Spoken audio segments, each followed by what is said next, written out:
What's going on, everybody? My name is Zach Hartley, and today we're going to talk about how to manage and trade your portfolio when the market is down on the day.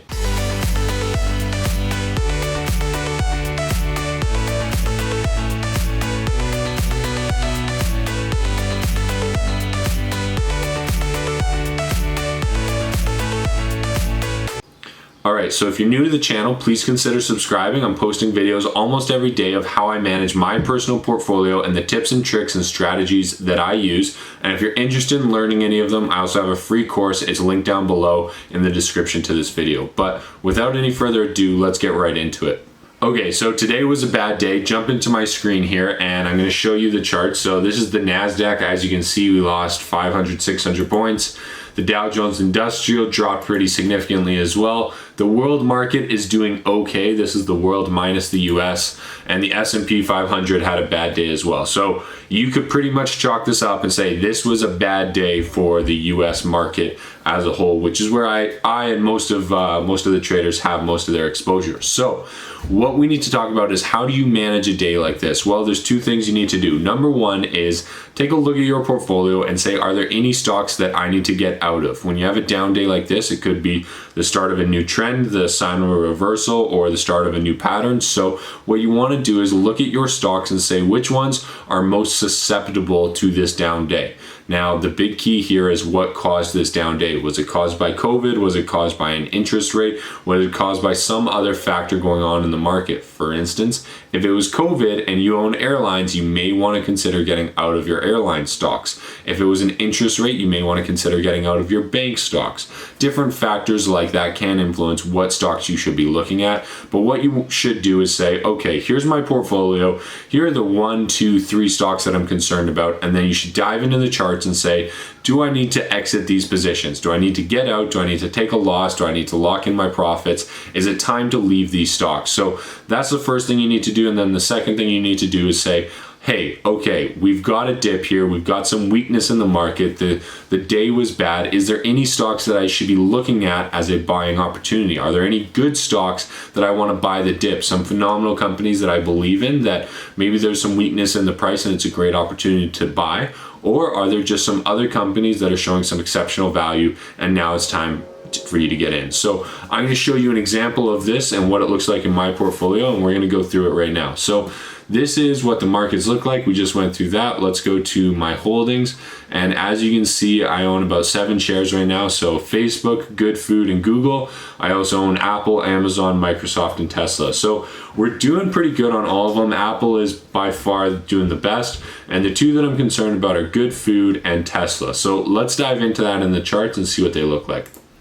So this is the S&P. Let's start with Tesla because it's easy to find. So this is Tesla here. We set an all-time high in the middle of February, and we now broke through that at the beginning of June. We're coming basically back down, and we're probably going to test this high, this support level right here. And so this stock is okay yet. It hasn't even tested it yet. It hasn't even broke through it yet. But if it does and it hits that kind of 900, 880 mark, that's probably where I'm going to say, okay, this was a bad trade, and maybe I actually want to short Tesla. Maybe I want to get on the other side of this because I was probably wrong. So that could definitely happen. However, Tesla just also announced that they are having a battery day on September 15th. I'm super excited about that. I think it's going to be a big day and could hold some enormous potential for the company in the future. So I like Tesla in the long term.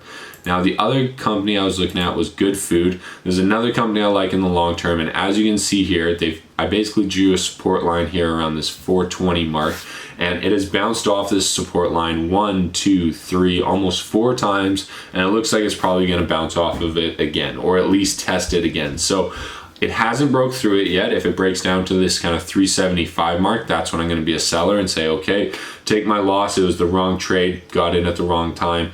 I still like the company. They're posting some phenomenal financials, but that's when I would consider getting out of it. As of right now, I'm going to hold it. So where that leaves me, well, we just had a down day on the market. We lost a couple percent on all of the indexes and most of my portfolio. However, none of my concerned stocks, or the stocks that I'm worried about, have broken through any major levels of support yet. So I'm going to keep holding them. Now, the second step to this, and what do you want to do when you have a bad day, is say, are there any companies that I want to buy? Are there any companies that I want to get into? Are there any companies that I really like?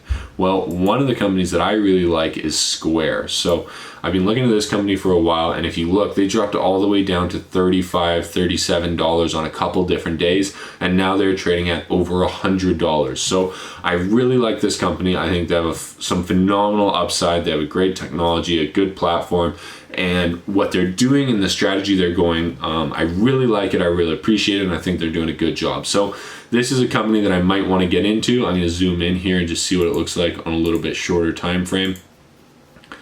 And as you can see here, it's been almost pretty steady, $35 up to $100. If this comes down to that $85 mark, I'm probably going to buy it again, because I do expect to see some support here. This blue line might be a little bit high, but I expect some support around 85. So I actually hope Square comes back down to 85 so I can buy it. I think it's a good level there, and I think it's a phenomenal company with some amazing upside. So that is how I'm going to look at my portfolio on today. This is one of the stocks I'm looking at. I've got a big list here. I also like Beyond Meat, but I could go on and on about the stocks I like. The big thing here is when you have a bad day in the market, you sit down at your computer, you notice everything's down.